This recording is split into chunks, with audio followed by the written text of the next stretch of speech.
नमो नमः सद्गुरुभ्यः सद्गुरुभ्यो नमो नमः। नमो नमः सद्गुरुभ्यः सद्गुरुभ्यो नमो नमः।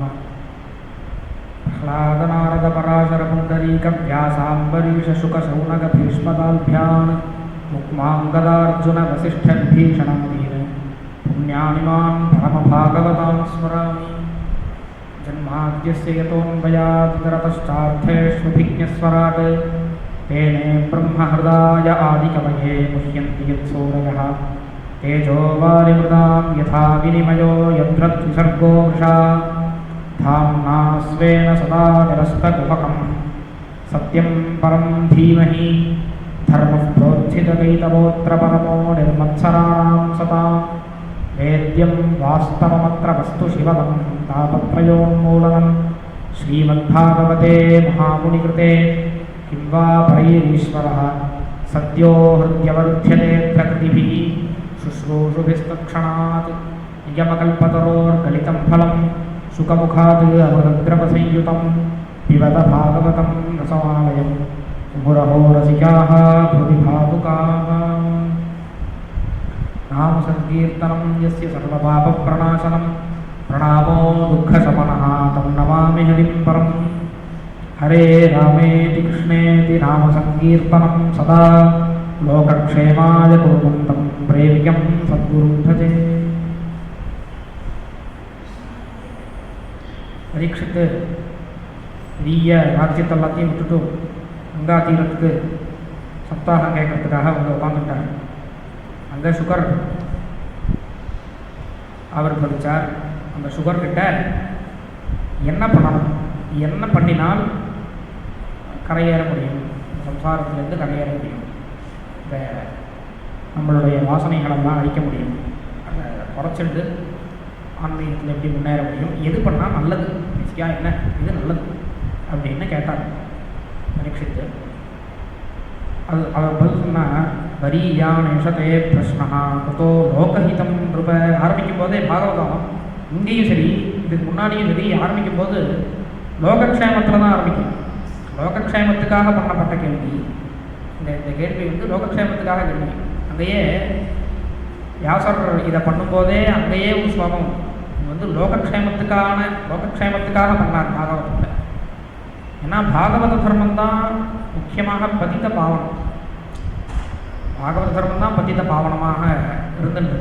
வேதத்திலேருந்து ஆரம்பிச்சு பாகவத தர்மம்னா அன்பு, பகவான்கிட்ட பண்ணக்கூடிய அன்பு. இதோட வேற வேற கிளைகள் இதுதான் பதித்த பாவனமாக இருந்துருக்கு. அது அப்போலேருந்து இன்னி வரைக்கும் பார்த்துருக்கோம் இந்த விஷயத்தை.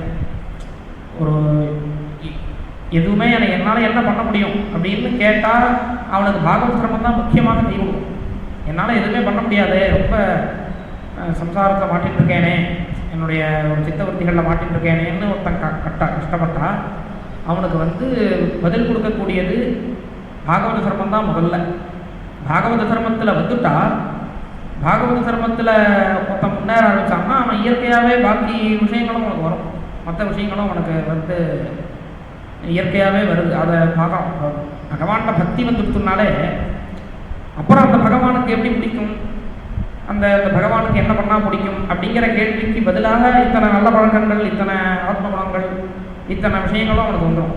அதுக்கு பக்தி வரணும் முதல்ல. பக்தி இல்லாமல் அது சிரமமாக இருக்கும். அப்படிங்கிறதுனால பாகவத தர்மம் தான் பதித்த பாவனம். பாகவத தர்மம் பதித்த பாவனம்ன்றது மட்டும் இல்லாமல் பாகவத தர்மம் எவ்வளவு பெரியவாளாக இருந்தாலும் பண்ணணும். இப்போ ஒரு பெரிய கர்மானுஷ்டானம் பண்ணுறா அப்படின்னா அவளுக்கும் பாகவத தர்மம் வேணும். கர்மானுஷ்டானத்தோட ஆரம்பமே கர்மானுஷ்டானத்தோட ஆரம்பமே பாகவத தர்மம் தான். கர்மானுஷ்டானத்தோட ஆரம்பமே கர்மாவே பூஜை தானே. வேதத்தை பொறுத்த வரைக்கும் சாதாரணமாகவே ஒரு யாகம் அப்படின்னா தேவதைகளுக்கு கொடுக்கக்கூடிய ஒரு ஹவிஸ் சமர்ப்பணம். நம்மளுடைய ஹவிஸை வெளியாகத்திலே சொல்கிறோம். வெளியில் நம்ம பெரிய யாகம் பண்ணுறோம் அப்படின்னா அந்த யாகத்தில் விஷயம் என்ன அப்படின்னா தேவதைகளுக்கு ஹவிஸ் சமர்ப்பணம். அப்போ அதுவுமே உங்களுக்கு பாகவத தர்மத்தில் தான் அந்தர்பவிக்கப்படுது. ஆரம்பிக்கும் போதே நமோபாத்த சமஸ்த துரித க்ஷயத்வாரா ஸ்ரீ பரமேஸ்வர பிரீத்தியர்த்தம் அப்படின்னு தான் ஆரம்பிக்கிறது. அது ஆரம்பமே பகவத் பிரீத்தியர்த்தமாக தான் ஆரம்பிக்கிறது. இந்த ஒரு ரொம்ப அருமையான இந்த இடத்துல பாகவத தர்மம் ரொம்ப அருமையான ஒரு விஷயம் உண்டு. சாதாரணமாக மமோபாத்த சமஸ்த துரித க்ஷயத்வாரா ஸ்ரீ பரமேஸ்வர பிரீத்தியர்த்தம் அப்படின்னு சாதாரணமாக எந்த கர்மம் ஆரம்பித்தாலும் ஆரம்பிக்கலாம். இந்த இந்த இந்த இடத்துல ஒரு பெரிய ஒரு ஆச்சரியமான பாகவத தர்மம். நான் என்னுடைய தோஷங்களோ பாபங்களோ அல்லது கஷ்டங்களோ அவன் பார்த்த சமஸ்த துரித க்ஷயத்வாக, என்னுடைய பாபங்கள் என்னுடைய கஷ்டங்கள் ரெண்டுமே, துரிதம்னா பாபம் அர்த்தம், கஷ்டமும் அர்த்தம்.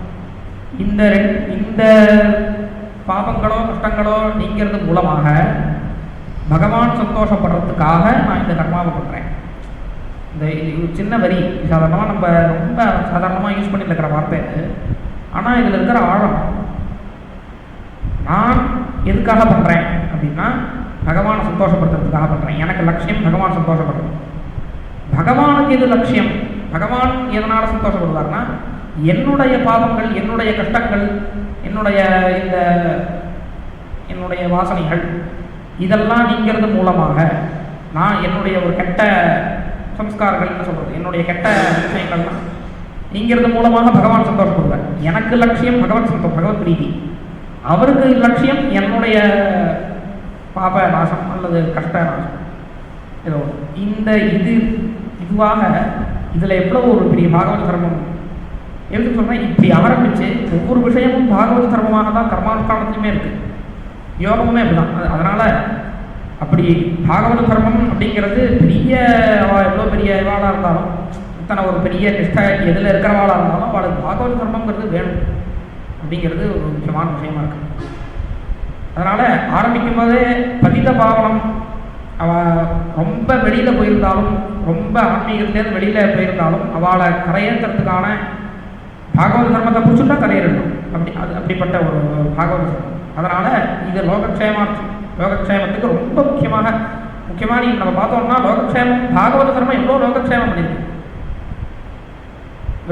வெளிநாட்டுக்கு போய் பாகவத தர்மத்தை தான் பிரச்சாரம் பண்ணாங்க. இந்த பிரபுபாதா அப்படின்னு பாகவத தர்மத்தை பிரச்சாரம் பண்ணி அத்தனை பேரை இதில் சேர்த்தார், இந்த சனாதன தர்மத்தில் சேர்த்தார், பாகவத தர்மத்தில். இப்படி பெரிய பெரிய விஷயங்கள் பாகவத தர்மத்தால் நடந்தது. ஏன் இந்த நாட்டோட சுதந்திரமே முக்கியமாக கிடைச்சதுக்கு காரணமே கீதை தான்.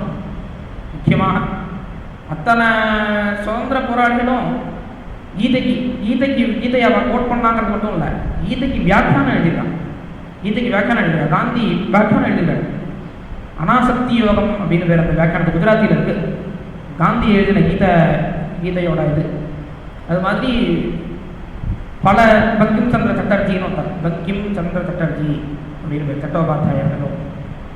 அவர் ஒரு பெரிய சுதந்திர போராளி, வந்தே மாதரம்னு முதல்ல சொன்னவர் அவர் தான். அவர் கீதைக்கு ஒரு வியாக்கியானம் எழுதினார், பகவத்கீதைக்கு வியாக்கியானம் எழுதினார். அது மாதிரி நிறைய பேர் எழுதியிருக்காரு. அது மாதிரி இன்னும் கணக்கே கிடையாது, அத்தனை பேர் பகவத்கீதை வியாக்கியானம் எழுதி. சொல்கிறேன், சுதந்திர போராட்டத்துக்கு முக்கியமான ஒரு இது கொடுத்ததே பகவத்கீதையில் பகவத் தர்மம். அப்படிப்பட்ட அதாவது பகவத்கீதை ஏன் சுதந்திரத்துக்கு இது கொடுக்கறதுன்னா, பகவானுக்கு எது பிடிக்கும் அப்படின்னா கர்மா பண்ணுறது தான். கர்மாவை நம்மளுடைய ஸ்வதர்மத்தை நம்மளுடைய தர்மத்தை அனுஷ்டானம் பண்ணுறது தான் பகவானுக்கு பிடிக்கும். அப்படிங்கிறதுனால தான் பகவத்கீதையில் அதை சொல்கிறார், தர்மத்தை சொல்கிறார். நம்ம எதுனால அந்த தர்மத்தில் பிரவர்த்திப்போம்னா பகவானுக்கு பிடிக்குமேங்கிறதுனால பிரவர்த்திப்போம். பகவத்கீதையை படிக்கிறது நம்ம சாதாரணமாக கிருஷ்ண பக்தால் பகவத்கீதையை படிக்கிறதுக்கான காரணம், பகவத்கீதையில் பகவான் என்ன சொல்லியிருக்கார், பகவான் என்ன அதை நமக்கு என்ன பகவான் நம்ம என்ன பண்ணால் சந்தோஷப்படுவார் அப்படிங்கிறத தெரிஞ்சுக்கிறதுக்காக பகவத்கீதையை படிப்போம். அந்த பகவத்கீதையில் என்ன இருக்குது, கர்மா இருக்குது.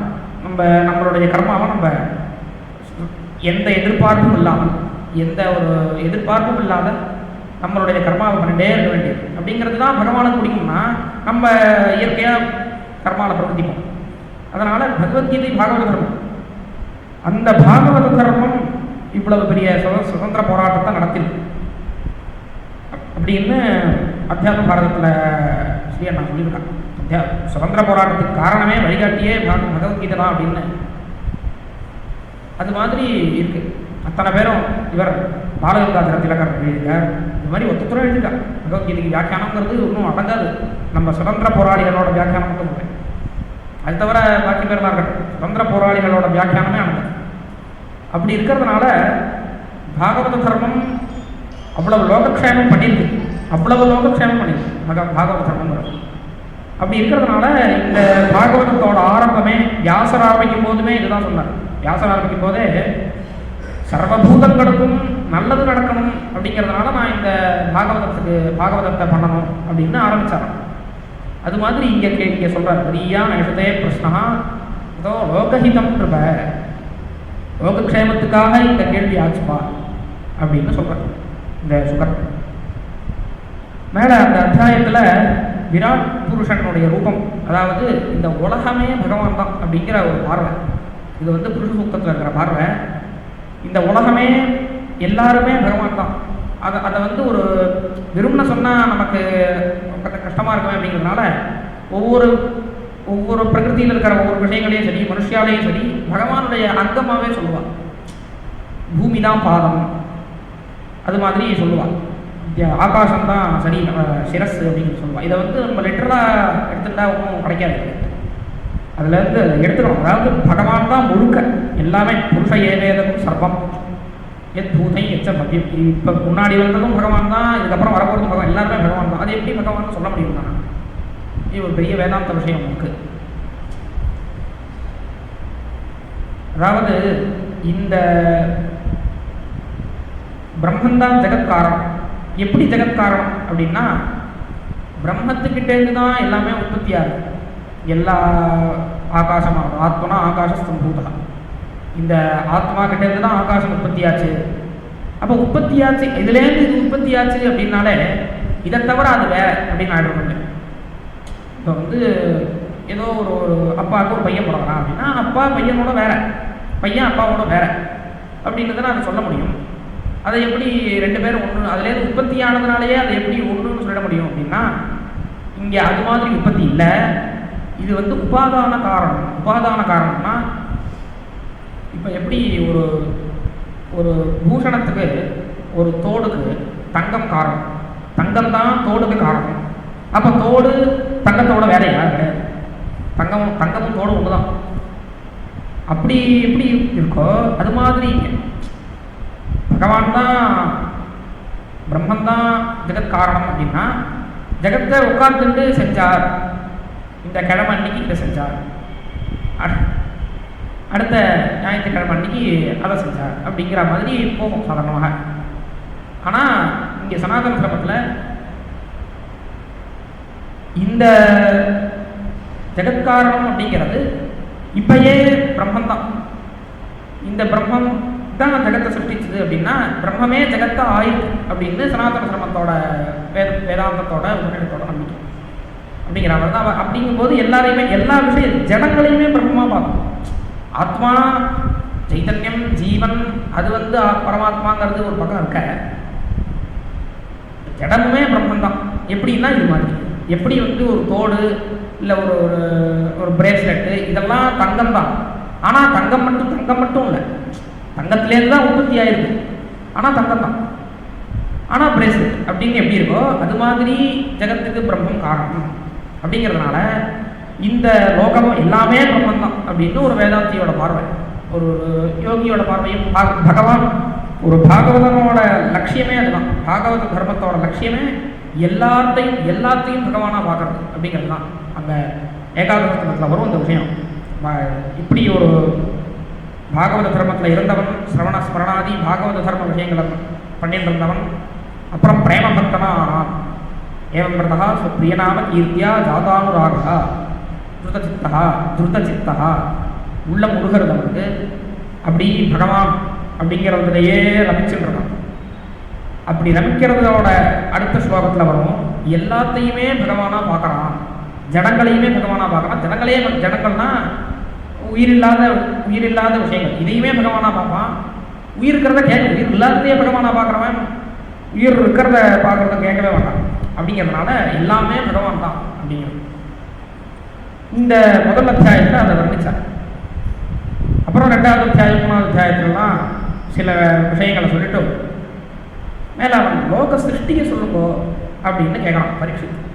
லோக சிருஷ்டியை சொல்லுங்கோ அப்படின்னதும் முதல் அத்தியாயத்தில் சில ஸ்லோகங்கள் சொல்லி பகவானுக்கு நமஸ்காரம் பண்ணினார். என்னுடைய வாக்கை சோதனை பண்ணுங்க அப்படின்னு சொல்லி நமஸ்காரம் பண்ணாங்க. கிராத பூனாந்திர புலிந்த புல்கசாக ஆபீரகங்காக யவனாக கசாதயா ஏன்னேச்ச பாபாக யதுபாஸ்ரயாஸ்ரயாக சுத்தியந்தி தஸ்மை பிரபவிஷ்ணவே நமः. இது மாதிரி பல ஸ்லோகங்கள். இந்த ஸ்லோகம் என்னன்னா, ரொம்ப சனாதன தர்மம் யாரையுமே கைவிடலை. சனாதன தர்மம் வந்து அவளை ஒதுக்கி வச்சது, இவாளை அதெல்லாம் ஒத்தனையும் ஒதுக்கி வைக்கலை. சனாதன தர்மங்கிறது எல்லாருக்கும், எல்லாரையும் ஏற்படுத்திட்டு, எல்லாரையும் ஏற்றுண்டு, எல்லாருக்கும் வழி கொடுத்துட்டு, எல்லாருக்கும் இந்த இந்த இதை நம்பினாதான் வந்து அப்படின்னு சொல்லலை.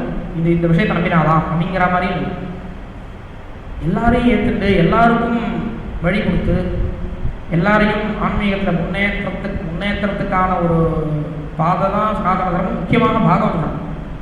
அதுதான் இந்த ஸ்லோகம் சொல்கிறது. கிராத பூண அந்த புரிந்த புல்கசாகா, அத்தனை பேரையும் பகவான் கை கொடுக்க, அத்தனை பேருக்கும் கை கொடுக்குறாங்க அப்படிங்கிறது. இப்படிங்கிறத சொல்லிட்டு இது மாதிரி பல ஸ்லோகங்கள் சொல்லி பகவானை நமஸ்காரம் பண்ணிட்டு மேலே லோக சக்தியை சொல்ல ஆரம்பிக்கிறார். எப்படி சொல்ல ஆரம்பிக்கிறாருன்னா, பிரம்மநாரத சம்பாதமாக சொல்ல ஆரம்பிக்கிறார். பிரம்மநாரத சம்பாதம் இதுதான் வந்து நாரதர் வியாசருக்கு குரு, நாரதர் பிரம்மா சொல்லி கொடுத்தார் பாகவதத்தை. அது வந்து இந்த இருக்கிற விஷயங்கள் தான். இங்கே பிரம்மா லோக சக்தியை சொல்கிறார். சில விஷயங்கள்லாம் லோக சக்தியை சொல்லும்போது அங்கே வந்து பகவான் உற்பத்தியானார். பகவான் வந்து தன்னுடைய நாபி கமலத்திலேருந்து பிரம்மாவை உற்பத்தி பண்ணார் அப்படின்னு அது வந்து வேதத்திலேயே இருக்கு. அஜஸ்ய நாபௌ அத்தியேக பர்பிதம் எஸ்மின் இதம் விஸ்வம் புவனம் அதிஷ்டிதம் அப்படின்னு. அஜஸ்ய நாபௌ, அந்த பகவானுடைய நாபியில பிரம்மா உற்பத்தியானார். இதெல்லாமே தத்துவார்த்தம். இதை வந்து எல்லாமே தத்துவார்த்தமாக இருக்கிற விஷயங்கள் தான். பிரம்மா உற்பத்தியானார். அப்புறம் உற்பத்தியாகி அப்படியே அது நம்ம எங்கேருந்து உற்பத்தி ஆனோம்னே தெரியல. இப்படி என்னோட மூலம் என்ன அப்படின்னு தேடுறார். நான் எங்கேருந்து உற்பத்தி ஆனேன்? ஒரு நாபி அந்த கமலத்திலேருந்து உற்பத்தி ஆனேன். நான் எங்கேருந்து உற்பத்தி ஆனேன் அப்படின்னு தேடுறார். அந்த தேடினார், அவருக்கு கிடைக்கவே இல்லை. வெளியில் தேடினார், கிடைக்கல. எப்போதுமே வெளியில் ஒரு விஷயத்தை, அதுவும் ஆன்மீகம் வெளியிலேருந்து கிடைக்கிற விஷயம் இல்லை. வெளியில் இங்கே இந்த இடத்துக்கு போய் அதை பண்ணால் அது கிடைக்கும் அப்படிங்கிற மாதிரி. ஆன்மீகம் வந்து நமக்குள்ள இருக்கிற விஷயம். அதனால் என்ன பண்ணினா, ரொம்ப இப்படி சோர்ந்து போயிட்டார். தேடி சோர்ந்து போயிட்டார். தப்ப அப்படின்னு ஒரு சத்தம் கேட்டது. தபஸ் பண்ணு அப்படின்னு சத்தம் கேட்டது. தப்ப அப்படின்னதும் தபஸ் பண்ண ஆரம்பிச்சிட்டார். அப்படியே மனசை தபஸ்னா மனசை ஒடுக்கிறது. அப்படியே மனசை ஒடுக்கி அப்படியே என்ன அப்படின்னு ஒரு தபஸ் பண்ண ஆரம்பித்ததும் என்னன்னு தபஸ் பண்ண ஆரம்பிச்சிட்டார். அதுதான் வேதத்தில் கஸ்மை தேவாய ஹருஷா விதேமான்னு வரும். ஒரு இரண்யகர்ப சூத்திரத்தில் கஸ்மை தேவாய ஹருஷா விதேமாங்கிறது இரண்யகர்பன் தன்னுடைய மூலம் என்ன அப்படின்னு தேடுறது. அந்த தேடுறது அப்படி மனசுக்குள்ள அப்படியே தேடுறார். ரொம்ப நாள் தேடினதுக்கப்புறம் ஒரு அனுபவம் கிடச்சிது. வைகுண்டானுபவம் அப்படின்னு பேர். வைகுண்டானுபவங்கிறது நமக்குள்ள இருக்கிறது. அங்கே வைகுண்டானுபவங்கிறது ரூபத்தோடு கிடைக்கிறது. எப்போதுமே ஸ்வரூபானுபவம் ரூபானுபவம் ஒன்று தான். ஸ்வரூபங்கிறது ஆத்மா, பரமாத்மா, நம்மளுடைய ஆத்மாவாக இருக்கிறது. வைகுண்டானுபவம் அப்படிங்கிறது பிரம்மா இங்கே பார்க்கறது அப்படிங்கிறது வெறும்ன ஆத்மாவை மட்டும் பார்க்கல. ஆத்மாவை பார்க்கறது இல்லை, ஆத்மாவாக ஆயிடும். அதை இல்லை. இங்கே வந்து வைகுண்டானுபவம். வைகுண்டானுபவம்னா வைகுண்டத்தையே பார்க்குறார். வைகுண்டத்தில் பல பகவான் படுத்துன்னு இருக்கார். பகவானுக்கு வந்து தாயார் சேவை பண்ணிட்டு இருக்கா. இப்படின்னு அந்த தோலோத்சவம் நடக்கிறது, அந்த ஊஞ்சல் நடக்கிறது, ஊஞ்சல் சேவை நடக்கிறது. இவ்வளவுமே பார்க்குறாரு. இவ்வளவுமே அனுபவம், எல்லாமே அனுபவம். இது வந்து நம்ம ஆத்மானுபவம், பகவத் அனுபவம் இதெல்லாம் வந்து பேசி புரிய வச்சிட முடியாது. இதெல்லாம் அனுபவித்து தெரிஞ்சுக்க வேண்டியது. ஆத்மானுபவம் பகவத் அனுபவமும் ஒன்று தான் அப்படிங்கிறது. இதை வந்து எவ்வளோ நம்ம வந்து இதுக்கு வார்த்தையால் சொல்லி அதை சொல்லிட முடியாது. அது வந்து அனுபவத்தை தெரிஞ்சுக்க வேண்டிய விஷயம். அப்படிப்பட்ட அந்த பகவத் அனுபவத்தை பகவான் கொடுக்குறாரு. கொடுத்ததும் அப்படி பகவானை பார்த்து ஸ்தோத்திரம் பண்ணுறார். பகவானை பார்த்து ஸ்தோத்திரம் பண்ணதும் பகவான் 4 ஸ்லோகம் சொல்கிறார். பகவான் அகமேவாசமேவாக்ரே நான் யத் யத் சதசத் பரம் பஷ்டாதகம் யதேதச்ச யோவசிஷ்யேத சோஸ்மியகம் அப்படின்னு முதல் சொல்லுவோம். அகமேவ ஆசம் ஏவ அக்ரே, அகமேவ ஆசம் அக்ரே ஏவ ஆசம், நான் யத் யத் சதசத் பரம் அப்படின்னு.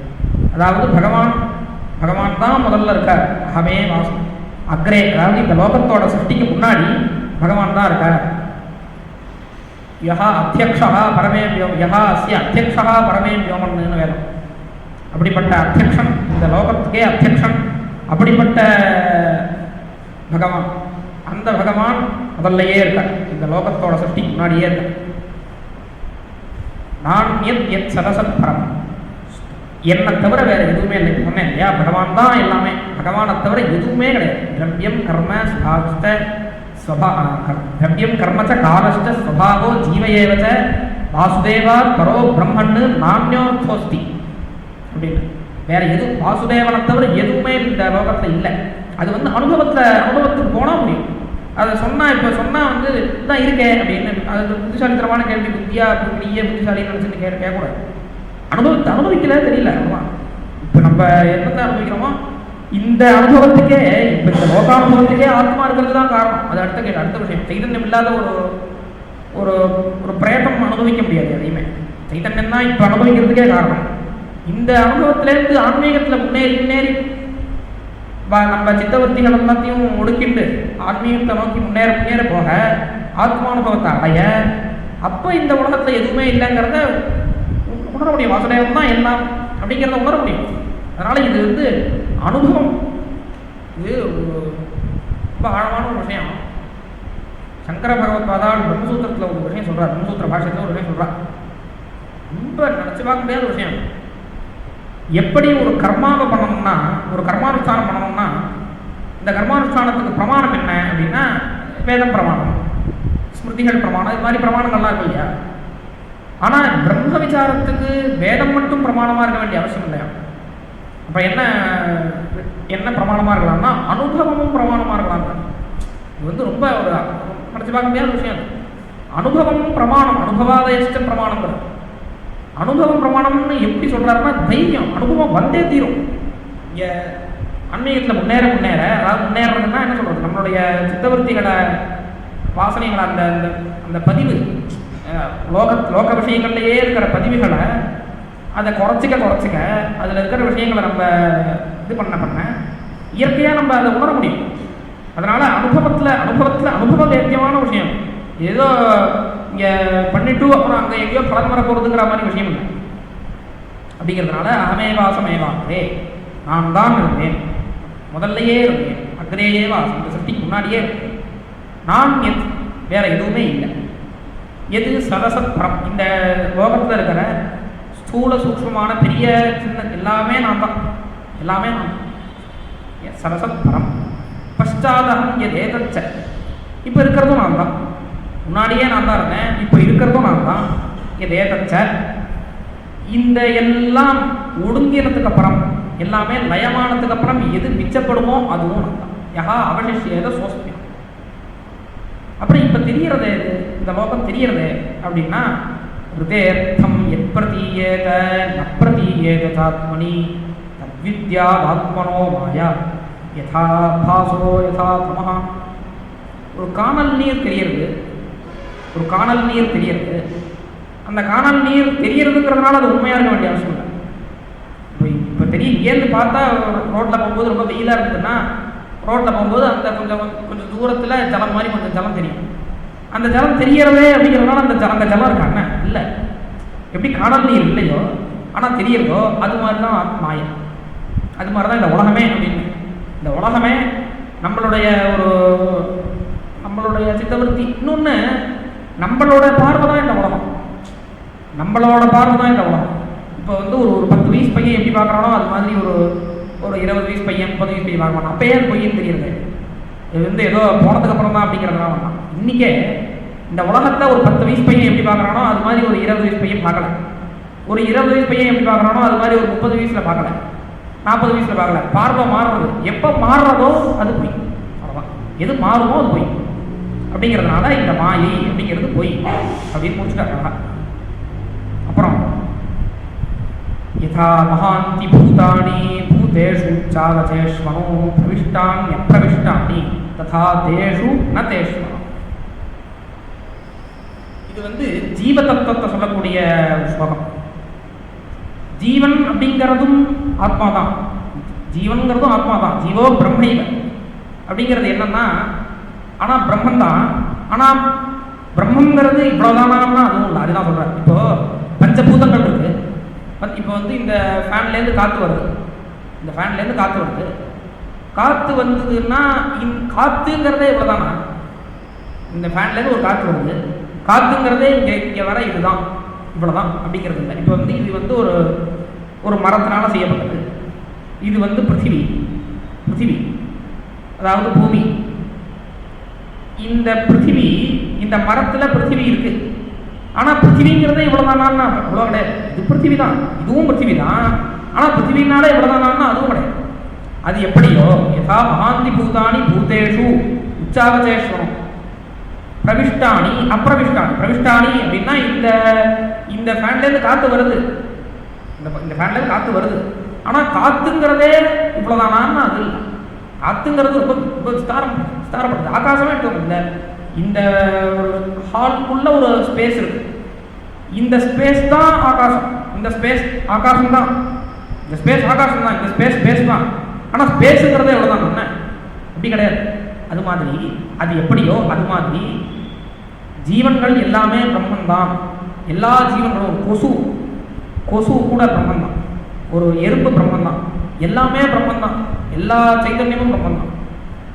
ஆனால் பிரம்மங்கிறது அவ்வளோதானா? பிரம்மத்தோட ஒரு என்ன சொல்றது அளவு அந்த கொசுக்குள்ள இருக்கிற அளவு தானா? அப்படி கிடையாது. அது அகண்டமாக இருக்கு பிரம்மம் அப்படிங்கிறது தான் சொல்றாரு. இதுதான் ஜீவதத்துவம். ஜீவன்கிறது பிரம்மன் தான். ஆனால் பிரம்மங்கிறது ஜீவன் அளவுக்கு தான்ங்கிறது இல்லை. பிரம்மங்கிறது அகண்டம் அப்படிங்கிறது தான். பிரவிஷ்டான் அப்பிரவிஷ்டானி ததா தேஷு. எப்படி இது மாதிரியோ அது மாதிரி இந்த ஜீவன்களுக்குள்ள நான் இருக்கேன், ஜீவன்களாக நான் தான் இருக்கேன். ஆனால் ஜீவன்கள் ததா தேஷு ந தேஷு, அதுக்குள்ள அவ்வளோதானா? அவ்வளோ இல்லை, அவ்வளோ மட்டும்தாங்கிறது இல்லை அப்படிங்கிறது தான் இந்த விஷயம். அப்படிங்கிறத சொல்லி மேலே சிருஷ்டி பண்ணு அப்படின்னு ஆட்சியம் பண்ணிட்டு, சிருஷ்டி பண்ணு அப்படின்னு பகவான் பிரம்மதேவனுக்கு ஆட்சியம் பண்ணிட்டு அந்த அனுபவத்தை பண்ண சொல்லிட்டாங்க. இங்கே ஒரு விஷயம், பாகவதத்தில் லோக சிருஷ்டி அப்படிங்கிறது ஸ்தூலமாகவும் சொல்லப்பட்டிருக்கு. பிரம்மா சிருஷ்டி பண்ணார் அப்படிங்கிற மாதிரி சொல்லப்பட்டிருக்கு. ஆனால் அவ்வளோதானாங்கிறது இல்லை, இன்னொரு விஷயமும் இருக்குது. அது ஒரு முக்கியமான விஷயம். தத்துவமாக தான் முக்கியமாக சொல்கிறது. பாகவதத்தில் ஆரம்பமே இந்த தத்துவ ரீதியாக சொல்கிறது. ஆரம்ப 2 அத்தியாயம் 3 அத்தியாயத்துக்குள்ளேயே தத்துவ ரீதியான சிருஷ்டி உண்டு. அதை தவிர அங்கேயுமே ஒரு சிருஷ்டியே மகத்தத்துவம் உண்டாச்சு, மாயையிலேருந்து மகத்தத்துவம் உண்டாச்சு, மகத்தத்துவத்திலேருந்து அகங்கார தத்துவம் உண்டாச்சு. அது மாதிரி தத்துவ சிருஷ்டியும் உண்டு. தத்துவ சிருஷ்டி முக்கியமான அதுவுமே சொல்லப்பட்டிருக்கு. அதனால் இந்த பிரம்மாங்கிறது மகத்தத்துவ அபிமானி தேவதை. அதனால் அந்த பிரம்மா சிருஷ்டி பண்ணுறார் அப்படிங்கிறது மகத்தத்துவத்திலேருந்து யோகங்கள்லாம் சிருஷ்டியாகுது அப்படிங்கிறது. அப்படி சிருஷ்டி பண்ணுறார் பிரம்மா. சிருஷ்டி இதுதான். இதை வந்து பிரம்மாவே நாரதருக்கு சொல்கிற விஷயமாக அது இதை சொல்லி மேலே விதுர உத்தவ சம்பாதம் அப்படின்னு கொண்டு போகிறாரு சுகரையை வந்து பரீட்சித்து சொல்லும்போது மேலே நீ பரீட்சித்து சில கேள்வியெல்லாம் மேலே கேட்குறான். கிட்டத்தட்ட ஒரு அத்தியாயம் ஃபுல்லாக கேட்குறான். அதுக்கப்புறம் இந்த சிருஷ்டி விஷயங்களை சொல்லிட்டு அப்புறம் மேலே இன்னும் கொஞ்சம் நல்லா அந்த இப்போ இருக்கிற தத்துவங்களை பற்றி விஸ்தாரமாக சொல்கிறார். ஒரு அத்தியாயம் ஃபுல்லாக கிட்டத்தட்ட இது விஸ்தாரமாக சொல்கிறார். 10வது அத்தியாயம் தான் திவ்ய ஸ்கந்தத்தில் ரொம்ப விஸ்தாரமாக இப்போ இருக்கிற தத்துவங்கள், அது இருக்கிற அந்த பஞ்சபூதங்களோட குணங்கள், அதோட அந்த பஞ்சபூதங்களோட குணங்களையும் அனுபவிக்கிறதுக்கான நம்மக்கிட்ட இருக்கிற இந்திரியங்கள். இப்போ வந்து ஆகாசத்தோட குணமான சப்தம், அந்த சப்தத்தை ஸ்ரோத்திரம் அனுபவிக்கிறது அப்படிங்கிறதெல்லாம் சொல்லி கர்மேந்திரியங்கள் சொல்லி இதெல்லாம் விஸ்தாரமாக சொல்கிறார் கடைசி அத்தியாயத்தில். அதுக்கப்புறம் விதுர உத்தவ சம்பாதமாக அதை கொண்டு போகிறார். பரீட்சித்தே கேட்குறான். விதுரர் மைத்ரேயர்கிட்ட பல கேள்விகளை கேட்டுட்டு அதை மேலே அந்த விஷயங்களை சொல்கிறார் அப்படின்னு கேள்விப்பட்டிருக்கேன். அதை கொஞ்சம் விஸ்தாரமாக சொல்ல போனேன் அப்படின்றதும். முதல்ல விதுர உத்தவ சம்பாதமாக தீர்த்த யாத்திரை விதுரர் போனார். தீர்த்த யாத்திரையாக விதுரர் போயிட்டே வரும்போது அங்கே உத்தவனை சந்தித்தார். உத்தவனை சந்தித்ததும் என்ன எப்படி இருக்கா எல்லாரும் தீர்த்த யாத்திரையாக பண்ணனால எதுவுமே கேட்டுக்கல, யார்கிட்டையுமே எந்த இதுவும் கேட்டு அங்கங்கே தகவல் போகும், அந்த காலத்தையுமே தகவல்லாம் உண்டு. ஆனால் யார்கிட்டையுமே எதுவுமே கேட்டுக்கல. இது தெரிஞ்சுட்டா நமக்கு அந்த இதில் போயிடும் புத்தி, நமக்கு நிம்மதியாக தீர்த்த யாத்திரை நடக்காதுங்கிறதுனால எதுவுமே கேட்டுக்கல, யார்கிட்டையும் எதுவும் கேட்கல. மாட்டு ஏதோ சந்திச்சுட்டு இருந்தார். ஒரு கட்டத்தில் உத்தவனை சந்தித்தார்.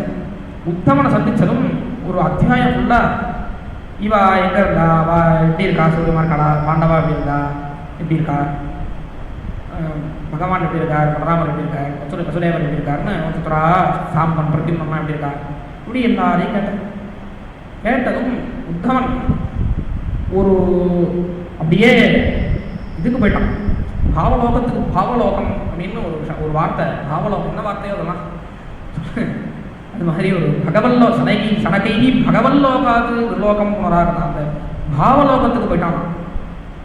பாவலோகத்துக்கு போய் திருப்பி வந்துட்டு கிருஷ்ணத்யுமணி நிம்லோச்சே ஈர்மேஷ் பஜகரேன, பகவான் பரமபதிச்சுட்டார். பகவான் வந்து பரமபதத்துக்கு கிளம்பிட்டார் அப்படின்னதும் விதுரருக்கு ஒரு மூச்சையாக இருக்கு. ஒரு இந்த உத்தவ விதுர சம்பாதத்தில் ஒரு விஷயம் இருக்கு. இந்த இதில் கவனிச்சேன்னா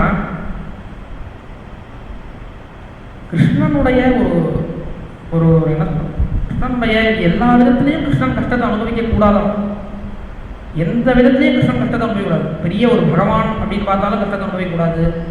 ஒரு ஒரு பெரிய ஒரு சத்திரிய குமாரன் அல்லது வைசியகுமாரன் ஏதோ அப்படிப்பட்ட ஒரு பெரிய பணக்கார பையன் அந்த ரீதியிலே கஷ்டத்தை அனுபவிக்கக்கூடாது அப்படின்லாம் இருக்க, இவ்வளவு பெரிய கஷ்டத்தை அனுபவிச்சாரே எப்படி அது அப்படின்னு ரொம்ப ஒரு தாபத்தோட இந்த அத்தியாயத்தில் முழுக்க முழுக்க அதுதான் இப்படிப்பட்ட பகவான் இதை வந்து கஷ்டத்தை அனுபவிச்சார் அப்படிங்கிறது.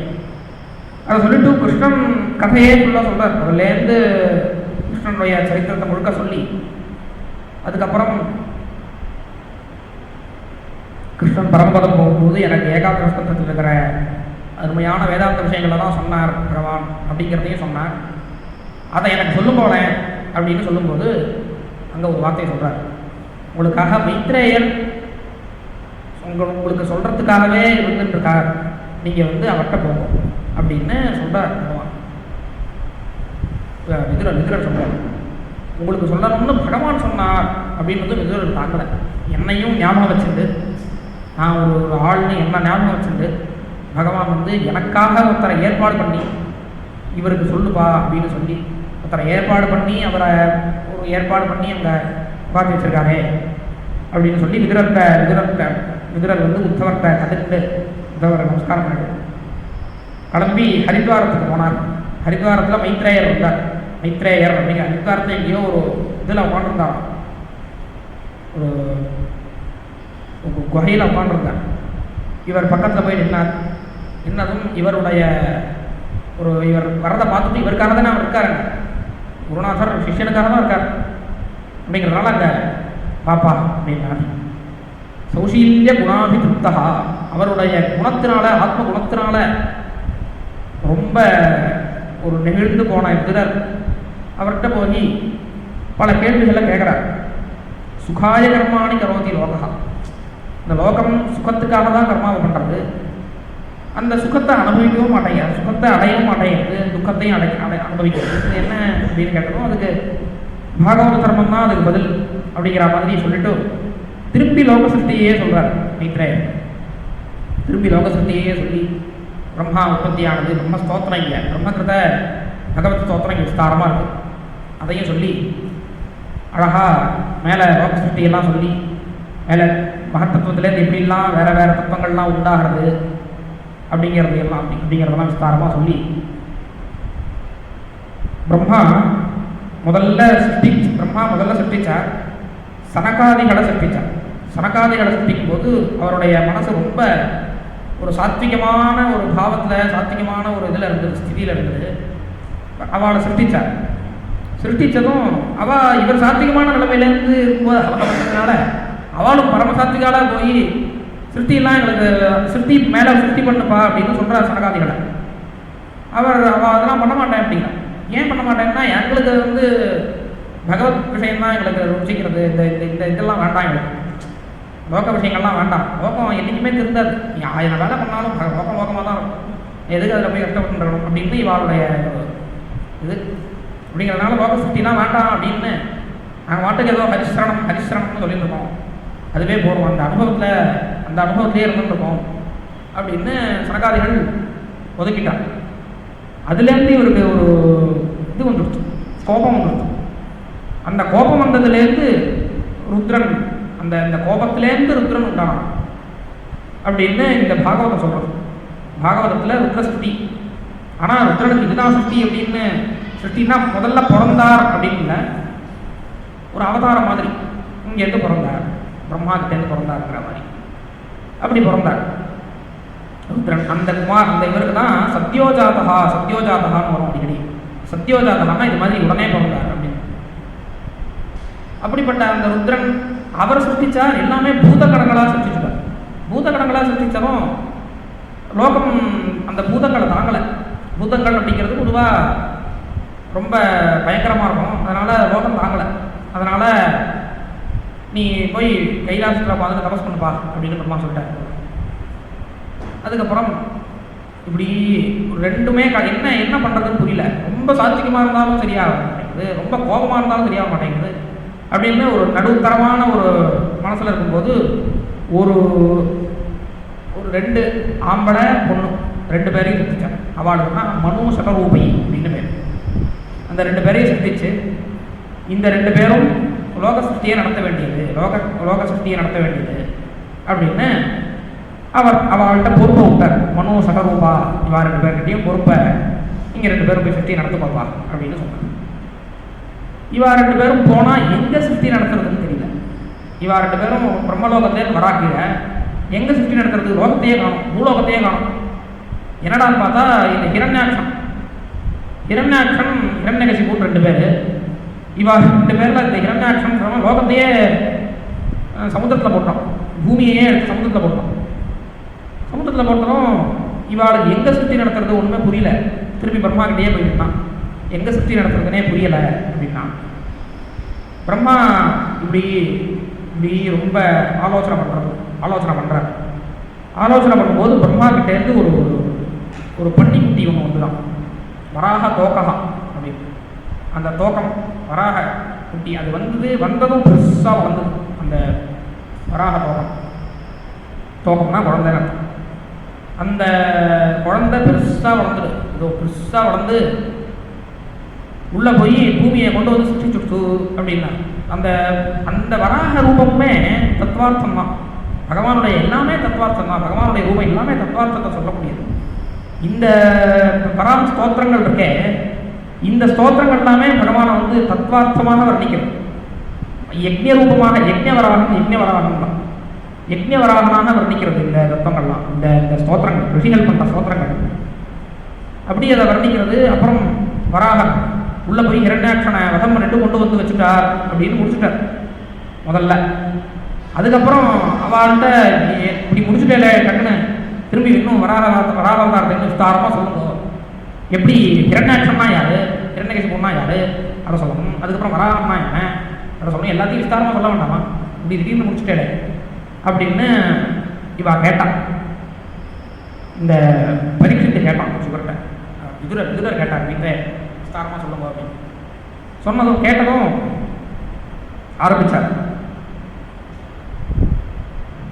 முதல்ல பிரம்மா கிட்டேருந்து மரீச்சின்னு ஒரு பிரஜாபதி உண்டானார்.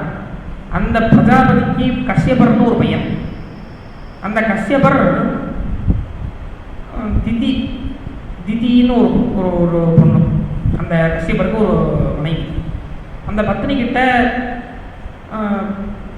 அவர் உபாசனையில் இருக்கிற சமயத்தில் அந்த பொண்ணு எனக்கு குழந்தை வேணும் பற்றினா உடனே அவருக்கு கோபம் வந்துச்சு, உனக்கு பிறக்க போகிற குழந்தை இந்த லோகத்தையே சம்ஹாரம் பண்ணக்கூடிய குழந்தையா இருக்கும், என்னுடைய உபாசனையை கெடுத்த பார்த்தியா அப்படி. அது ஒரு சிரமம்.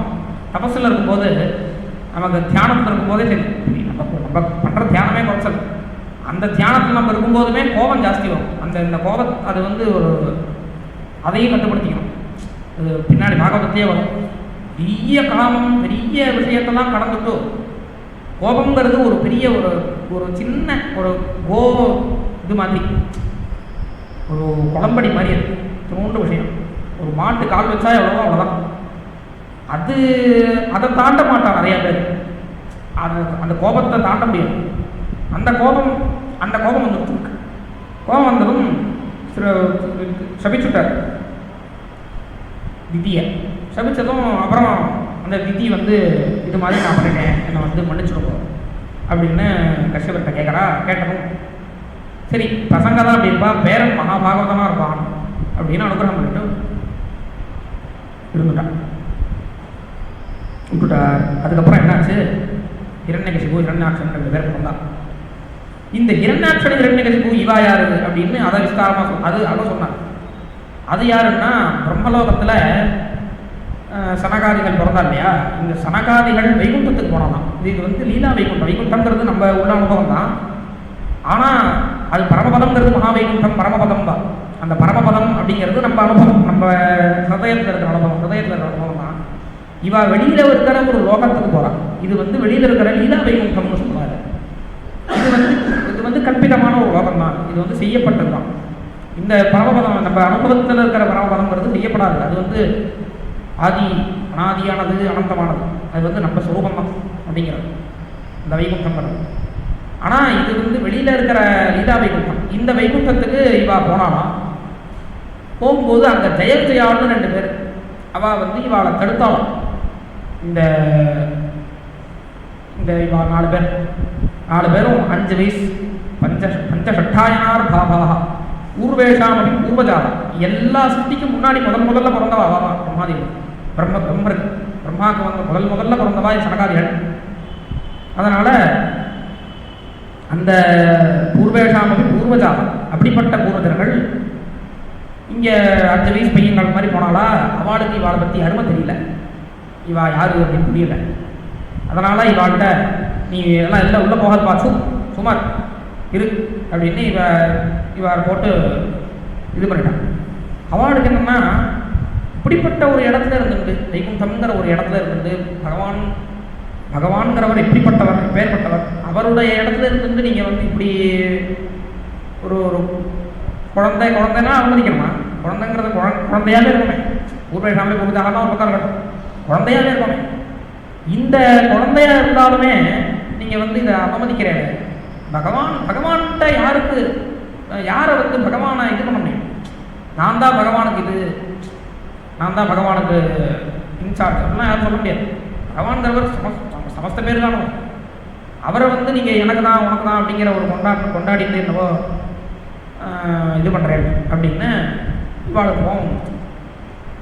அதனால் சமைச்சுட்டான். இப்படிப்பட்ட ஒரு குணம், ரஜோகுணம் இருக்கிறவங்களுக்கு, தமோகுணம் இருக்கிறவங்களுக்கு இந்த ஜென்மா சரி வர, இந்த ஒரு வைகுண்டத்தில் இருக்கிற, இந்த ஒரு லீலா வைகுண்டத்தில் இருக்கிற ஒரு தகுதி கிடையாது உங்களுக்கு, அசுராளா பண்ணுவோம் அப்படின்னு சமைச்சுட்டார். அசுராள் அப்படின்னா கெட்ட குணம். அசுராளுங்கிறது ஏதோ ஒரு இது இல்லை, தனி ஒரு அசுராள் அப்படின்னு ஒரு தனி ஜாதி மாதிரி கூட இல்லை.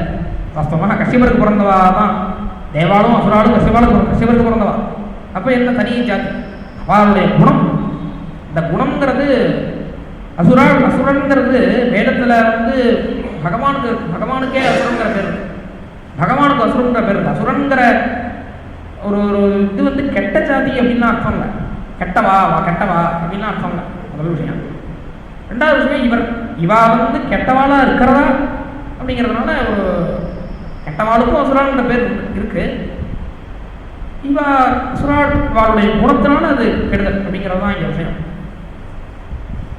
இவா வைகுண்டத்தில் இருக்கிற அந்த தயவிதையால் அவளை சபிச்சுட்டான். அசுராளா போகணும் அப்படின்னு சபிச்சதும் அவள் உடனே ரொம்ப தாபத்தில் இருந்தால். இந்த சமயத்தில் உள்ளேருந்து பகவான் நடந்து வந்தார். பகவான் நடந்து வரார். தாயாரும் வரா பக்கத்தில், கருடன் மேலே கையை போட்டுன்னு வரார் பகவான். அந்த வந்தா இவா அக்ஷரதுஷாமி சித்தத்தம். இவா நிவர்த்தி நிறத்தாள். இவா ஆத்மாராமால் ஆத்மதத்தால் சுரூபத்திலேயே இருக்கிறவா. இப்போ அப்படிப்பட்ட இவா பகவானுடைய பாதார விந்தத்தில் இருக்கிற அந்த சியாரவிந்த அந்த பாதார விந்தத்தில் இருக்கிற ஒரு துளசி அந்த துளசியினுடைய வாசனையினால இவ மயங்கி போயிட்டான். அப்படிப்பட்ட ஒரு என்ன சொல்ற, அப்படிப்பட்ட ஒரு பகவானுடைய இது. அப்படி ஆத்மாராமாலையும் மயங்குவார். அப்படி இவ மயங்கி போயிட்டா பகவான். ஆனால் பகவான் வந்து ரொம்ப இங்கே வந்து பகவானுடைய ஆத்மகுணம் ரொம்ப தெரியுது. இங்கே ஒரு விஷயம் சொல்கிறார் பகவான். இவா பண்ணுற கெட்ட, பொதுவாக விருத்தியா வேலைக்காரா பண்ணுற கெட்ட பேரோ சிஷ்யன் பண்ணுற கெட்ட பேர் தப்போ, சிஷ்யனோ அல்லது ஒரு பையனோ அல்லது ஒரு வேலைக்காராவோ பண்ணுற தப்பு அந்த அவளுடைய சுவாமிக்கு தான் போகும். அந்த கெட்ட பேர் சுவாமிக்கு தான் வரும். அதனால் இவா பண்ண தப்பு இவா பண்ணுறதாக இருந்தாலும் அது என் மேலே தான் வரும். அதனால் நான் உங்கள்கிட்ட வந்து க்ஷமாபணம் பண்ணிக்கிறேன் அப்படின்னு மன்னிப்பு கேட்குறேன். பகவான் இவாளுடைய துளசி, பகவானுடைய பாதாரத்தில் இருக்கிற துளசியினால் பயங்கரவாய்வா. அந்த அப்படிப்பட்டவா பகவான் மன்னிப்பு கேட்டதும் இவாளுக்கு தாங்கலை. ரொம்ப பகவான்கிட்ட இவா திரும்பி மன்னிப்பு கேட்டா எங்களோட தப்பு தான். காமானுஜகா அப்படின்னு ஒரு வார்த்தை வரும். காமானுஜனால தூண்டப்பட்டுட்டோம். காமானுஜன்னா ஆசையிலேருந்து தான் கோபம் வரும். இவாளுக்கு வந்த கோபம் பகவானை பார்க்கணுங்கிற ஆசையிலேருந்து வந்த கோபம். அதனால் அந்த ஆசையை தொடர்ந்து கோபம் வரும் காமானுஜன். அப்படிப்பட்ட கோபத்தினால தூண்டப்பட்டு நாங்கள் அப்படி பண்ணிட்டோம், எங்களை நீங்கள் மன்னிக்கணும் அப்படின்னு இவா திரும்பி மன்னிப்பு கேட்க பகவான் அதை சரி பண்ணிட்டும் அவளை அனுப்பிட்டார். பகவான் தரிசனம் கொடுத்து நான் அனுப்பிட்டேன். அதுக்கப்புறம் இவா இந்த ஜெயவிஜயாவை பார்த்துட்டு, நீங்கள் முன்னாடியே ஒரு தப்பு பண்ணியிருக்கேன். முன்னாடியே தாயார் வந்து உள்ள வரும்போது வாரிதா அப்படின்னு வரும். லக்ஷ்மி வந்து உள்ளே வரும்போது இவா தடுத்துட்டாலும், ஏதோ காரணத்தினால தடுத்ததும் அந்த லக்ஷ்மிக்கே ரொம்ப கோபம் வந்து, தாயாருக்கே ரொம்ப கோபம் வந்து இது மாதிரி ரொம்ப சவிச்சுட்டாகும். அப்படி தாயாரையே கோபப்படுத்திருக்க நீங்கள் வந்து அது இதே எல்லாத்தையும் சேர்த்து நீங்கள் போய் லோகத்தில் போய் என்னை துவேஷிச்சு என்கிட்ட துவேஷம் பண்ணி அதனால் என்னை அடைக்கிறோம் அப்படின்னு இங்கே அவளை கீழே அனுப்பிட்டார். துவேஷத்தினால அடையிறது அப்படின்னு ஒரு சம்பிரம்ப யோகம் அப்படின்னு சொல்கிறார். இதவனே சொல்கிறார் சம்பிரம்ப யோகாபினிவிஷ்ட சேதாக அப்படின்னு சித்தானன்னு. அப்படிப்பட்ட அந்த சம்பிரம்ப யோகம் அப்படிங்கிறது ஒரு விஷயம் இருக்குல்ல. பகவான் துவேஷம் பண்ணி பகவான் அடையிறதுங்கிறது அவளுக்கு தான். பகவான்கிட்ட எல்லாம் யார் துவேஷம் பண்ணாலும் பகவான் அடைவா அப்படிங்கிறதெல்லாம் அதெல்லாம் ஒத்துக்க முடியாது. பகவான்கிட்ட யார் துவேஷம் பண்ணாலும் பகவான் அடைஞ்சுடலாம் அப்படிங்கிறதெல்லாம் ஒரு விஷயம் வேணால் ஒத்துக்கலாம். பகவானை துவேஷம் பண்ணுறது மூலமாக பகவத் ஸ்மரணை அந்த சமயத்தில் இருக்கும். அந்த பகவத் ஸ்மரணையினால சித்த சுத்தி ஆகுங்கிறத வேணால் ஒத்துக்கலாமே தவிர துவேஷம் பண்ணிட்டு இருக்கான், துவேஷம் திரும்பி தப்பு சொல்லிட்டு இருக்கான், தப்பு சொல்லிட்டே இருக்கான் பகவானை. அந்த தப்பு சொல்றதுனால பகவான் எப்படி அடைய முடியும்? அந்த தப்பு சொல்றது தான். அது வந்து தப்பு தான். அது நமக்கு இந்த சம்பரம்ப யோகங்கிறதோ துவேஷங்கிறதோ நமக்கு சூட்டப்படுது கிடையாது. அது வந்து அவளுக்கு இதை வந்து மெனக்கிட்டு அண்ணா பாகவத ரசம்னு ஒரு கிரந்தம், இந்த கிரந்தத்தில் மெனக்கிட்டு இதை எழுதியிருக்கான். சம்பிரம்ப யோகங்கிறதோ துவேஷத்தினால சுஷ்பாலன் அடைஞ்சானே, வேஷத்தினால என்ன உடஞ்சானே, அதெல்லாம் வந்து அவளுக்கு பகவானே விதிச்ச விஷயம். பகவான் அதை பண்ணுன அந்த துவேஷத்தை பண்ணுனா அதனால அவள் பண்ணா அடைஞ்சாங்கிறது வேற விஷயம். ஆனால் நமக்கு அது பகவானை அடையிறதுக்கான ஆகாது, கீழே விழுறதுக்கான ஹேத்துவாகும். மேலே தப்பு சொல்ல, யார் மேலே தப்பு சொன்னாலுமே அது துவேஷத்து மேலே தான் போய் முடியும். யாரையுமே பொதுவாக பர்சனலாக நம்ம துவேஷிக்கக்கூடாது. நமக்கு ஒரு சித்தாந்தத்து மேலே துவேஷம் இருக்கலாம். துவேஷம்ங்கிறதுமே காரணத்தோடு இருக்கணும். காரணத்தோட அந்த ஒரு சித்தாந்தம் எனக்கு பிடிக்கலனாலுமே அந்த சித்தாந்தத்து மேலே ஏன் பிடிக்கலங்கிறதுக்கான காரணத்தை சொல்லி அவையில துவேஷம் வேண்டாம். தப்பு, அந்த சித்தாந்தத்தில் தப்பு இருக்கு, அதனால தப்பு அப்படின்னு சொல்லிட்டு போயிட வேண்டியது. அதுவே அது துவேஷம் வேண்டாங்கும் போது தனி மனுஷன் மேலே துவேஷம் பண்ணுறவன் எப்படி? சாதாரண ஒரு தனி மனுஷன் மேலே திருப்பி துவேஷம் தப்புன்னு சொல்லிட்டு இருக்கிறவன் எப்படி அவனுக்கு சித்தசுத்தி வரும்? தனி மனுஷனுக்கு மேலே துவேஷம் பண்ணுறவனுக்கே வராதுன்னா பகவான் மேலே துவேஷம் பண்ணால் எங்கேருந்து வரும்? பகவான் மேலே துவேஷம் பண்ணால் எங்கேருந்து அவன்? அதாவது சித்த சுத்தி வர மோட்சம், அதான் விஷயம். சித்த சுத்தி வரலைன்னா மோட்சம் இல்லை. மோட்சமாக வைகுண்டமாக எல்லாமே. அது வந்து வைகுண்டம் அப்படிங்கிறது துவேஷத்தினால அடையக்கூடியது கிடையாது. அது வந்து சித்த சுத்தியினால் அடையக்கூடியது, பக்தியினால் அடையக்கூடியது. அப்படிங்கிறதுனால இவாளுக்கு விதிக்கப்பட்ட விஷயம். அதனால் அது விதிக்கப்பட்டதுங்கிறதுனால இவள் அதை பண்ணுறா, இவாளுக்கு நல்ல கதி கிடைக்கிறதுங்கிறது தான் அங்கே விஷயம். அதனால் இவள் ஹிரண்யாட்சன் ஹிரண்யகசிபுவாக ஜெயவிஜயர்கள் தான் பிறந்தா. அப்படின்னு இவர் பிரம்மா கிட்ட அந்த ஹிரண்யாக்ஷன் ஹிரண்யகசிபுவை பற்றி தேவர்கள் கேட்குறான். அதுக்கு இந்த விஷயத்தை சொல்லி பிரம்மா முடிச்சு இவாளை பகவான் சரி பண்ணிடுவார், நீ கவலைப்படாதே அப்படின்னு சொல்லி அப்போ தான் இந்த மனு திரும்பி இது மாதிரி ஹிரண்யாக்ஷன் இது மாதிரி லோகத்தையே இது பண்ணிட்டானே என்ன பண்ணுறது அப்படின்னு கேட்டோம். அவர் இப்படி யோசிக்கும் போது இந்த வராக தோகம் வந்தது, விஸ்தாரமாக சொல்கிறார் தம்பி. வராகம் வந்தது, அந்த வராகம் ஹிரண்யாட்சத்தோட சண்டை போட்டார். வராக பெருமாள் அண்ணா சண்டை போட்டு வராக திருப்திப்படுத்த, அதாவது ஹிரண்யாட்சனை திருப்திப்படுத்தி, ஹிரண்யாட்சன் பகவான் ரொம்ப சந்தோஷப்படுத்தினான். அது பின்னாடி சொல்ல போகிறார். இந்த பலி அவதார கட்டத்தில் ஹிரண்யாட்சனை மேக்னடிஸ் பண்ணிக்கிறார். விஷ்ணுக்கு டஃப் கொடுத்தோம் அப்படிங்கிறது ஒரு விளையாட்டு தான். பகவானுக்கு லீலை தான். அதெல்லாம் பகவானுக்கு ஹிரண்யாட்சன்லாம் எந்த மூலை லீலை, ஆனால் திருப்தியாக இருந்துதான் பகவான். ஏதோ என்ன சொல்கிறது, சாதாரணமாக ஏதோ ஒரு ஆள் அடிச்சிட்டோம் அப்படிங்கிற மாதிரி இல்லாமல் நல்லா திருப்தியாக இருந்தது ஹிரண்யாட்சனை வதம் பண்ணது அப்படிங்கிறது ஹிரண்யாட்சன் தான்.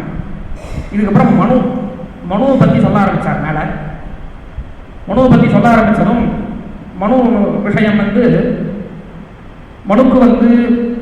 3 பொண்கள், ஆகூதி, தேவகூதி, பிரசூதி அப்படின்னு 3 பொண்கள். உத்தானபாதன், பிரியவிரதம்ங்கிறது முதல் பையன், உத்தானபாதன் 2வது பையன். இப்படி 5 குழந்தைகள். மனுவோட பாக்கியத்தை சொல்லி மாறாது. இந்த இடத்துல மனுவை மெனக்கிட்ட ஸ்மரிச்சுக்கிறார். மனு ஸ்மிருதியுமே ஸ்மரிச்சுக்கிறார். சுகரே மைத்ரேயரும் ஸ்மரிச்சுக்கிறார். மனு ஆண்டுருக்கார். ஆளும்போது தேவபூதின்னு ஒரு பொண்ணு அவருக்கு. அந்த தேவபூதி ரொம்ப பகவத் பக்தியுடைய பொண்ணு. அந்த பகவத் பக்தியுடைய பொண்ணு அவருக்கு ஏற்ற மாப்பிள்ளை யாருன்னு மனு அப்படி தேடும்போது நாரதர் வந்தாராம். நாரதர் கர்த்தம பிரஜாபதினு ஒரு ரிஷி. இவர் ராஜா, அவரை எங்கேயோ காட்டில் உட்காந்துக்கிற ரிஷி. கர்த்தவர்னு ஒரு ரிஷி, பெரிய தபஸ்வி. அந்த தபஸ்வி அந்த பகவான் கர்தம பிரஜாபதி அவருடைய குணங்கள் அதெல்லாத்தையும் சொல்லி இந்த தேவபூதியை அவரை தான் நான் கல்யாணம் பண்ணிக்கணும் அப்படின்னு இவளுக்கு தோன்ற அளவுக்கு பண்ணிட்டார். கர்தம பிரஜாபதி தான் கல்யாணம் பண்ணிக்கணுங்கிற மாதிரி பண்ணிட்டார். தோணினதும் மனுவிட்ட சொல்லி மனுவை கர்தம பிரஜாபதி வந்தால், கர்தம பிரஜாபதி யாருன்னா பெரிய தபஸ்வி. கர்தம பிரஜாபதியை சிருஷ்டி பண்ணு அப்படின்னு சொல்லி இப்போ பிரம்மா ஆட்டை பண்ணி விட்டுருக்கார். கர்தம பிரஜாபதி சிருஷ்டி பண்ணி வா, எல்லாருமே நீ வாதெல்லாம் தபஸ் பண்ணுவா. எல்லாருமே சிருஷ்டி பண்ணுறதுக்கு ஆரம்பமே தபஸ் தான். திரும்பி தபஸ் பண்ணுவா எல்லாரும். கிட்டத்தட்ட எவ்வளவோ வருஷம், பல வருஷங்கள் தபஸ் பண்ணினாராம் கர்தம பிரஜாபதி. தபஸ் பண்ணினதும் பகவான் வரார். பகவான் மேலேருந்து வரார். பகவான் வேற விதமாக காட்சி கொடுப்பார். அவளுக்கு வேற விதமாக காட்சி கொடுப்பார். இப்படி தான் காட்சி கொடுப்பார், அப்படி தான் காட்சி கொடுப்பார் சொல்ல முடியாது. இந்த இடத்துல சதம் விரஜம் அர்க்காபம். பகவான் பொதுவாக நீலமேக சியாமலம் தான். நீலமேக சியாமலம் ரூபத்தோடு தான் பகவான் இருக்கார். பகவான் எல்லாருக்கும் காட்சி கொடுக்க பொதுவாக நீலமேக சியாமலம் தான். ஆனால் இவருக்கு மட்டும் ஸ்வேத ரூபத்தில் வந்தாராம். விரஜம் அர்க்காபம், சூரிய பிரகாஷ், ஆதித்யவர்ணம். ஆதித்யவர்ணம் தமச பரஸ்தாத் அப்படின்னு கொண்டு சொல்லுவோம். அப்படிப்பட்ட அர்க்காபம் அந்த சூரியன் மாதிரி வந்தாராம். கருடன் மேலே வரார் பகவான். வரும்போது இந்த கருடன் இப்படி கர்தம பிரஜாபதி எட்டி பார்க்குற தெரியலை அப்படின்னதும் பகவானே என்ன பண்ணுறார், அந்த கருடன் மேலே ஏறி நின்றுட்டார். கருடன் மேலே ஏறி நின்றுட்டார். அதாவது கருடன் பறக்கிறார், கருடன் மேலே ஏறி நிற்கிறார் பகவான். அப்படி காட்சி கொடுக்குறார் பகவான். காட்சி கொடுத்ததும் பகவான் இந்த கர்தம பிரஜாபதியை பார்த்ததும் பகவானுக்கு கண்ணீர் வந்துருத்தான். இப்படி ஒரு பக்தனா, எனக்கு இப்படி ஒரு பக்தனா இப்படி அப்படின்னு சொல்லி இப்படி தபஸ் பண்ணிடுறானே, எனக்காக என்ன நினச்சிட்டு தபஸ் பண்ணிடுறானேன்னு பகவானுக்கு கண்ணீர் வந்துருச்சு. அப்புறம் என்னப்பா வேணும் உனக்கு அப்படின்னு கர்தம பிரஜாபதிகிட்ட கேட்டார் பகவான். கேட்டதும் இப்படி கொஞ்சம் ஆரம்பித்தார். எல்லாரும் காமியார்த்தமாக தான் உங்கள்கிட்ட இப்படிப்பட்டவங்கள், நீங்கள் பேர்பட்டவர், நீங்கள் உங்கள்கிட்டையும் காமியார்த்தமாக தான் எல்லாரும் பிரார்த்தனை பண்ணுறா அப்படின்னு சொன்னார். அடுத்த ஸ்லோகத்தில் நானும் அது மாதிரி தான் காமியார்த்தமாக தான் பிரார்த்தனை பண்ண போகிறேன். என்னப்பா பிரார்த்தனை அப்படின்னதும் எனக்கு ஒரு ஆத்துக்காரி வேணும் அப்படின்னு. இதுக்கு எதுப்பா எவ்வளோ பெரிய தபஸ், ஆத்துக்காரி வேணுங்கிறதுக்கு அப்படின்னு பகவான் கேட்டணும். ஆத்துக்காரி வேணுங்கிறது வெறும் ஒரு குடும்பம் நடத்துறதுக்காக மட்டும் இல்லை, என்னுடைய தபஸுக்கு அனுகூலமாக, என்னுடைய தர்மத்துக்கு அனுகூலமான பத்னி, அது முக்கியம். அப்படிப்பட்ட பத்னி வேணும் அப்படின்றதும் பகவான் எதை கேட்டாலும் கொடுப்பார். இன்னொன்று, இவ்வாறு எல்லாமே இது ஒரு தரிசனம் ஆச்சே தவிர இதுதான் முடிவுங்கிறது கிடையாது. கர்தம பிரஜாபதி இவ்வளோ நாள் தபஸ் பண்ணினார், தபஸ் பண்ணி இந்த பகவான் காட்சி கொடுத்தாலும் முடிச்சுட்டார், அப்படி கிடையாது. இதோ கல்யாணம் ஆகப்படுது தேவகூதியோட, கல்யாணம் ஆனதுக்கப்புறம் திரும்பி தபஸ் தான் பண்ணக்கூடாது. அதனால இவ்வாறு இதுதான் முடிவுங்கிறது கிடையாது. பகவான் ஏதோ தரிசனம் கொடுத்தார், சரி பார்த்துட்டோம் ஏதோ கேட்போம் வந்ததுக்கு அப்படிங்கிறதுனால கேட்டார். இப்படிப்பட்ட எனக்கு ஒரு பத்னி வேணும், எனக்கு வந்து கொடுக்கும் அப்படின்னதும் நான் அதை முன்னாடியே குறைவ சமயோஜித்தது, உனக்கு நான் அது முன்னாடியே பகவான் ஒரு பக்தரை பார்த்துக்கிற மாதிரி யார் பார்த்துக்க முடியும்? இயற்கை நம்ம வாஸ்தவமான நம்மளை பகவான்கிட்ட நம்ம ஒப்படைச்சிட்டோம்னா வாழ்க்கை தானாக நடக்கும், கவலையே பண்ண மாட்டான். அதில் என்ன பெரிய ஒரு ஆச்சரியம், அது வந்து அனுபவிச்சாதான் முடியும். நம்மளுடைய வாழ்க்கையை நம்ம பகவான் பார்த்துப்பார் அப்படின்னு நம்ம ஒப்படைச்சிட்டோம்னா இயற்கையாக நடக்கும். அதுதான் இங்கே குறைவ சமயோஜித்தது. நான் முன்னாடியே அதையும் விட்டுட்டேன். நீ இதை ஒரு பெரிய வரணும், தபஸ் பண்ணி வரணுக்காக தான் அதை கேட்கறத பற்றி இல்லை, நான் முன்னாடியே அதை பார்த்துட்டேன், உனக்கு என்ன பண்ணணுமோ அதை பண்ணிட்டேன் அப்படின்னு நாரதரை தேவகூதிக்கிட்ட அனுப்பினது பகவான் தான். பகவான் அது மாதிரி சொல்லி தேவகூதிய அது மாதிரி நாரதர் சொன்னதும் மனு வந்து அந்த பொண்ணை அழைச்சிட்டு அவர் வாஸ்தவமாக அந்த காலத்தில் மனு காலத்திலலாம் பெரிய ராஜ்யம், பெரிய ஒரு எப்படி சொல்கிறது, இது ஒரு பெரிய பேலஸ் அது மாதிரிலாம் கிடையாது மனுவோட காலத்தில். அது வந்து ஒரு கிராமம், ஒரு பெரிய ஒரு ராஜ்யம்னு இருந்தாலுமே அது ஒரு பெரிய ஒரு பின்னாடி காலம் மாதிரி இல்லை. ஏன்னா மனுவோட காலம் ரொம்ப முன்னாடி, ரொம்ப பிராச்சீனம், ஆரம்ப காலம். அந்த காலத்தில் இருக்கிறதுனால ரொம்ப சாதாரணமான, அவரே ஒரு ராஜாவாக இருந்தாலுமே சாதாரணமாக தான் இருந்திருப்பார். இப்போ பிற்காலத்து ராஜாக்கள்லாம் எப்படி பெரிய ஒரு என்ன சொல்கிறது, கிரீடம் சாமரம் அது மாதிரிலாம் இருக்காலும் அது மாதிரிலாம் கிடையாது. இன்னொன்று வேதத்திலேயே ஒரு விஷயம் இருக்குது. எப்படி இன்னைக்கு வந்து ஒரு எலெக்ஷன் வந்து அந்த எலெக்ஷனில் ஜனங்களை தோக்கடிச்சிருவாங்களோ அதே மாதிரி ராஜாக்களையும் தோக்கடிச்சிருவானாம் ஜனங்கள். மாத்வத் ராஜ்யம் அதிபிரசதுன்னு வருது வேதத்தில். அதாவது ஜனங்கள் ராஜ்யத்திலேருந்து ராஜாவை கவுக்க முடியும் நினச்சா. அப்படிப்பட்ட ஜனங்களோட கவுக்க வேண்டாம் அப்படின்னு பிரார்த்தனை பண்ணுறது வேணும். அப்படின்னா ஜனங்கள் நினச்சா ராஜாவை இதுலேருந்து கவுத்துற முடியும்னு தெரியுது. அப்படிப்பட்ட காலம் தான் மனுவோட காலம். அதனால அவர் சாதாரண ஒரு ராஜாவாக தான் இருந்திருப்பார். இன்னொன்று, அது வந்து சாதாரண அந்த காலம். இந்த காலத்துலேயுமே ஒரு விஷயம் இருக்கு. ஒரு கிரந்தத்தில் தமிழக பிராமணர் வரலாறுன்னு ஒரு கிரந்தம் நினைக்கிறேன். தமிழக பிராமணர்ல அரசியல்னு ஒரு கிரந்தம். அந்த கிரந்தத்தில் ராஜாக்களை பற்றி ஸ்ரீ அண்ணா எழுதின்னு வரா. அந்த இடத்துல இதில் நார்த் இந்தியாவில் இன்றைக்கே நிறையா ஒரு இதெல்லாம் கிடைக்கிறது. பெரிய பேலஸ் அரண்மனைகள்லாம் பார்க்க கிடைக்கிறது, இன்றைக்கே கிடைக்கிறது நிறைய பேலஸ் இருக்குது. ஆனால் இங்கே தமிழ்நாட்டில் அது மாதிரி பேலஸுங்கிறதே ஜாஸ்தி இல்லையே. அப்படின்னா ராஜாக்கள் பொதுவாக தமிழ்நாட்டில் ராஜாக்கள் பெரிய பேலஸ், பெரிய இது அப்படிங்கிற மாதிரி கட்டிட்டாளா அப்படிங்கிறதே தெரியல. பெரிய பெரிய கோவில் கட்டுவா. கோவில்லையே பல ராஜாக்கள் இருந்திருக்கா. அதுதான் சில கோவிலெல்லாம் பார்த்தேன்னா அந்த இதெல்லாம் இருக்கும், ராணி குளிக்கிறதுக்கான உள்ள சுரங்கங்கள்லாம் இருக்கும். இந்த கிராமத்தில் இருக்கிற கோவில்கள்லாம் கவனிச்சா கீழே ராணி குளிக்கிறதுக்கான சுரங்கம். அப்படி அதுலேருந்து என்ன தெரியுதுன்னா ராணிகள் கோவில்லையே இருந்திருக்கா போட்டிருக்குன்னு தெரியுது. இப்போ ராஜாக்களும் கோவில்லையே இருந்திருக்கா. இன்னொன்று, இந்த கோவில்களை பற்றி சொல்லணும்னா இந்த கோவில்கள் ஸ்கூல்ஸாக இருந்திருக்கான். இந்த ஹிஸ்டாரியன் சொல்கிறான், கோவில்கள் வெறும்னா கோவிலாக மட்டும் இல்லை, ஸ்கூல் சொல்லி கொடுத்துருக்கு. இந்த கோவில்கள் இன்னைக்கு வந்து வெறும்னா கோவில்ங்கிற மாதிரி ஆயிடுது. இவெல்லாம் வந்து ஆக்கிரமணம் பண்ணதுனால கோவில்ங்கிறது சும்மா ஒரு மத வழிபாடு தலமாக மட்டும் ஆயிடுச்சு. ஆனால் அந்த காலத்தில் அவ்வளோ விஷயங்கள் கோவிலில் இருக்குது, ஸ்கூலாக இருந்திருக்கு கோவில். இப்போ மனு வந்து இவ்வளோ பெரிய ஒரு ராஜ்யம், பெரிய ராஜா. இந்த ராஜா வந்து அப்படிங்கிற மாதிரி இல்லை, அவர் வந்து ஒரு சாதாரண ஒரு ராஜா. ஜனங்களை பார்த்துப்பார், ஜனங்களுக்கு ஒரு தலைவன் அவ்வளோதான் இந்த காலத்தில்.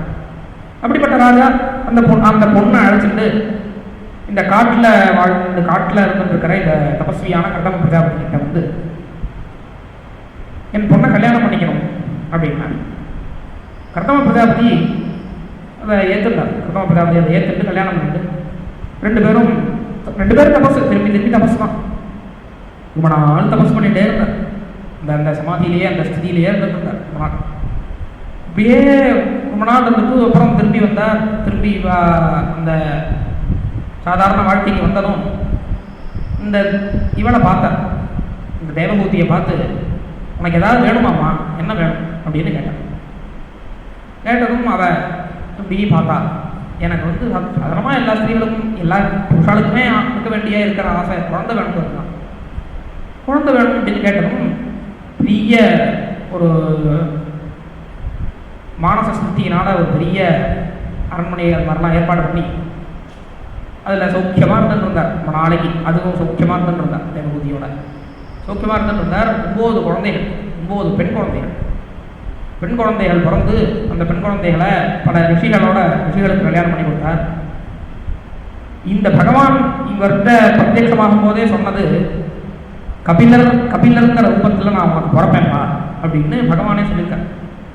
சொன்னதும் இவர் அதை இந்த பெண்கள் பிறந்ததும் இவருக்கு அந்த ஸ்திதியில் திரும்பி போகணுங்கிற ஒரு வெறி வந்துருச்சு. திரும்பி சமாதியில் போயிடணும், திரும்பி அந்த நிலவுக்கு போயிடணும், திரும்பி இந்த இதிலேயே இருந்துக்கூடாது அப்படிங்கிற வந்து வெறி வந்ததும் அதை மறந்துட்டார் போட்டு சன்னியாசத்துக்கு போகிறேன் அப்படின்னு ஆரம்பிச்சிட்டார் இவர் கர்தம பிரஜாபதி. ஆரம்பித்ததும் அந்த தேவபூதி, நீங்கள் சமாதி ஸ்திதிக்கு போயிடுற, எனக்கும் கொஞ்சம் அதை பற்றி சொல்லிக் கொடுப்பானேன், எனக்கும் அதை பற்றி கொஞ்சம் நானுமே கொஞ்சம் எனக்கு அதை சொல்லிக் கொடுப்பானேன் அப்படின்றதும் அப்புறம் தான் ஞாபகம் வருது. அப்பயே பகவான் சொல்லியிருக்கார், நான் உனக்கு குழந்தையாக பிறப்பேன், என்னோட அம்மாவுக்கு நான் வந்து பெரிய ஞான யோகத்தை உபதேசம் பண்ணுவேன் அப்படின்னு பகவான் முன்னாடியே சொல்லியிருக்கார். அப்படி சொல்லியிருக்கிறதுனால இந்த கர்தம பிரஜாபதி திருப்பி அதுதான் ஞாபகம் வருது. இப்போ திருப்பி ஞாபகம் வந்ததும் அப்படிங்கிறத கொஞ்சம் மனசில் ஆச்சு. திரும்பி இந்த இதிலேயே இருந்துருக்கார். இருக்கும்போது திரும்பி கபிலருங்கிற ஒரு ரூபத்தில் பகவான் அவதாரம் பண்ணுறார். பகவான் தேவபூதி அவதாரம் பண்ணதும் இவர் திருப்பி பகவானே இருக்கார், கண்ணுக்கு முன்னாடி இருக்கார் பகவான். ஆனால் அவர் திருப்பி அந்த இதுக்கு போயிடணும், அந்த பகவானை வந்து மனசுக்குள்ள ஹதயத்தில் அனுபவிக்க ஆரம்பிச்சிடணும் அப்படிங்கிற ஒரு இது வந்ததும் ஒரு தமிழ் தனியாக இவர் அழைச்சிட்டு போய், இந்த கபிலரை தனியாக அழைச்சிட்டு போய் விழித்தே அவருக்கு நமஸ்காரம் பண்ணாராம். நமஸ்காரம் பண்ணி பகவான் தெரியறது கொஞ்சம் அவங்க நமஸ்காரம் பண்ணி, நான் வந்து இது பண்ணிக்கிறேன், நான் வந்து சன்னியாசம் வாங்கிக்கிறேன் அப்படின்னு சொன்னதும் பகவான் மேலே கர்தமர் கிளம்பிட்டார். மேலே சன்னியாசி ஆகிட்டார். மேலே சமாதி ஸ்திதிக்கு போயிட்டார். கர்தம பிரஜாபதி சன்னியாசத்துக்கு போனதும் தேவபூதி இருக்கா, கபிலர் இருந்துட்டுருக்கார். இருந்துட்டு இருக்கும்போது மேலே தேவபூதி கபிலர் சம்பாதம் இதுதான் மேலே விஷயம். அது கொஞ்சம் விஸ்தாரமாக சொல்லணும், அதனால் அதை நாளைக்கு பார்க்கலாம். கோபிகா ஜீவனஸ்மரணம்.